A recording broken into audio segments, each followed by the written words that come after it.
I will say I'm a bit late with this, considering that It has been a while since these episodes have been out, and Tales of the Empire came out yesterday, which this video was supposed to come out yesterday for Star Wars Day, but oh well. So what I'm gonna do is, at the very least, I want to post this. I did make one for Count Dooku and his 2 to 4 episodes. So for Ahsoka, we are going to do this as well. We'll cover episode 1, then episode 5 and 6. And as the title does suggest, I do feel like this is just DLC. That's what I felt when I first watched it. It's not a bad thing. It's a little too much extra that could have gone to any other character, but you know what? Let's start off with episode 1, Life and Death. All right, the first episode, Life and Death. I will kind of just summarize it and go over my thoughts on it. It's basically the origins of Ahsoka. And what other origins can you go with than the birth of the character itself? Because we get to see the dad all excited. We get to see Ahsoka's mom call her by her name, Ahsoka. So, it is a pretty wholesome moment.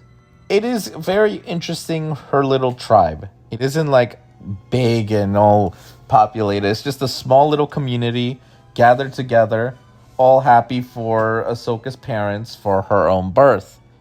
And then we get to see a little bit of baby Ahsoka being with her mom, and then eventually getting captured by a giant tiger thing. And even while she's in like the most danger and basically probably gonna die, the Force intervenes, and it shows that she is one with the Force, since she was able to use it to subdue the tiger, and the tiger comes back to return Ahsoka back to her people, as well as having a funny face while looking at Ahsoka for a second before kind of just dipping off.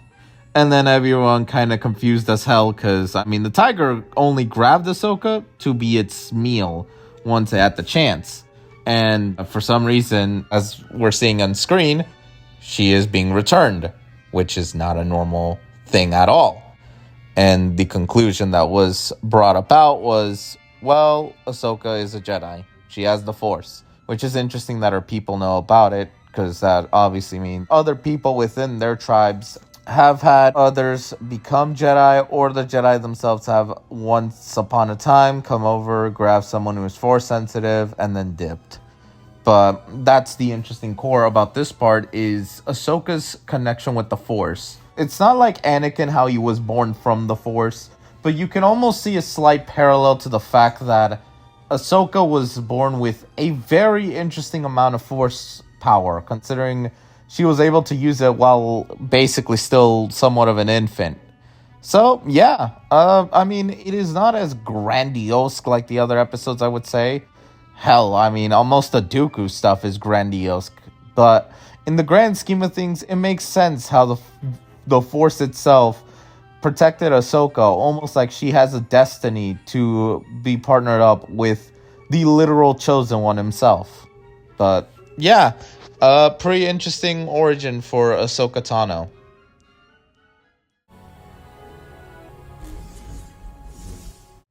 Practice makes perfect. The second episode of this trilogy of the Ahsoka story, which I guess episode 5.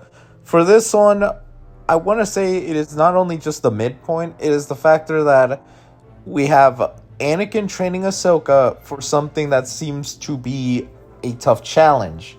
Because during the first part of the episode, Ahsoka is basically taking a trial of sorts of taking on a few droid stuff, blocking all the attacks. And keep in mind, this is season 1 and 2, somewhere around there, Ahsoka, because she's using a one lightsaber and doesn't have her season 3 to season 5 attire. So you do see a lot of Ahsoka kind of being able to hold her own.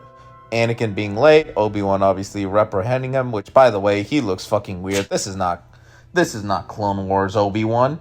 What the hell did they did with his attire? But not the point. I like seeing Anakin back in his Clone Wars attire. But going back to the matter, Anakin didn't like the training. He thinks it's stupid because, droids are predictable. But actual people, they're not. So, he decided to get Rex and the 501st and they're basically training Ahsoka for what is essentially the inevitability of facing something like them. And it's funny because at the end of the episode, yeah, Rex makes a mention to it, which is supposed to be tying up to where the ending of the Clone Wars Season 7, as well as the Clone Wars itself, would be at. But the whole point of this is basically Anakin, with his intense training, making sure Ahsoka's ready for what is a true challenge. Because throughout the episode, you have her struggling a lot, and then even whenever she uses the dual wielding lightsabers, is still struggling, even though she has definitely had improved her fighting style since. So considering this, Anakin had trained her for something to make sure that she's ready for, which somehow pays off because she actually manages to survive Order 66, showing that Anakin's methods of training, as tough as they are, they paid off pretty well considering her Padawan survived. And the fact that he says life and death, like, makes that mentions, almost feels like a tie-in to the last episode's title. But overall, I like seeing Clone Wars references. I like seeing Anakin back in his attires from the Clone Wars. And I just like the callbacks to it. How Ahsoka is... Anakin quite literally is the reason Ahsoka was able to survive Order 66. Also, can we mention that Jesse was the first one to knock her out? It seems a little bit ironic, considering what happens to him at the end of the Clone Wars.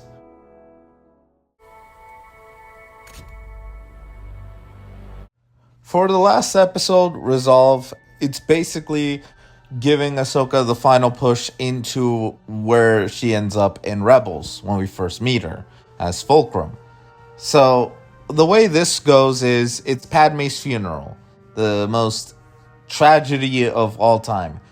And the fact that Bail Organa was able to spot her was interesting, but it's more interesting that Ahsoka's there to respect a friend. Padme and Ahsoka have had a few episodes together in the Clone Wars, so having her acknowledge that, yeah, Padme was one of her friends that she will forever miss dearly is a pretty wholesome thing. Bail giving her basically a way to contact him whenever she needs him is a nice thing. I like how he tries to still talk to Ahsoka in speaking to the clones, but as well as speaking mainly directly to Ahsoka is funny because the clones right after are kind of just confused as fuck and kind of don't know what to think. So they just kind of let it go because honestly, what the hell else can they assume?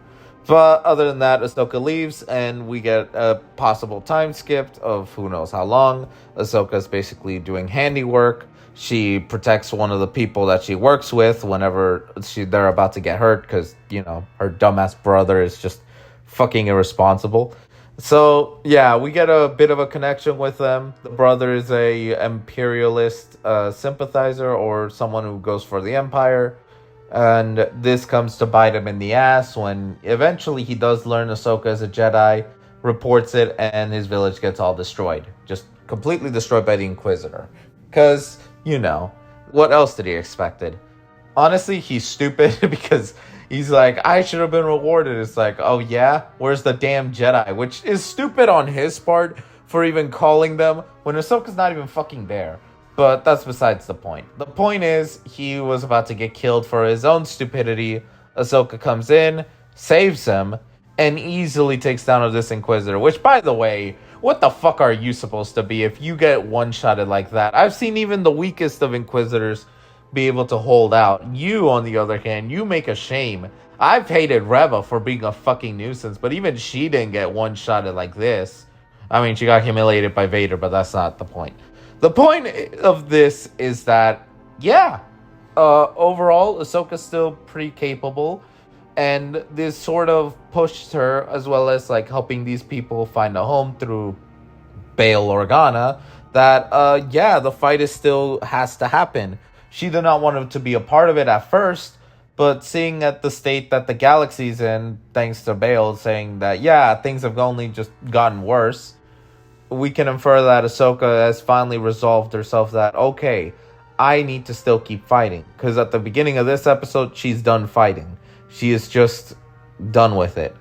And now it's resolved of, okay, people need me. I can't sit by anymore. I can't allow other people getting hurt.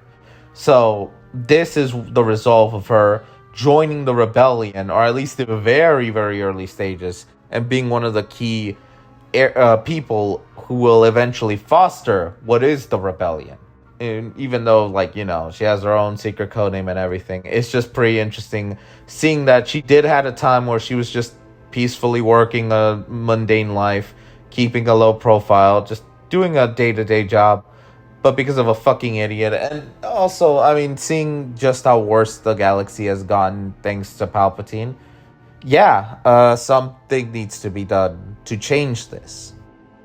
My overall thoughts on these Ahsoka episodes is that we get more of Ahsoka, even though we already have a good chunk in the Clone Wars.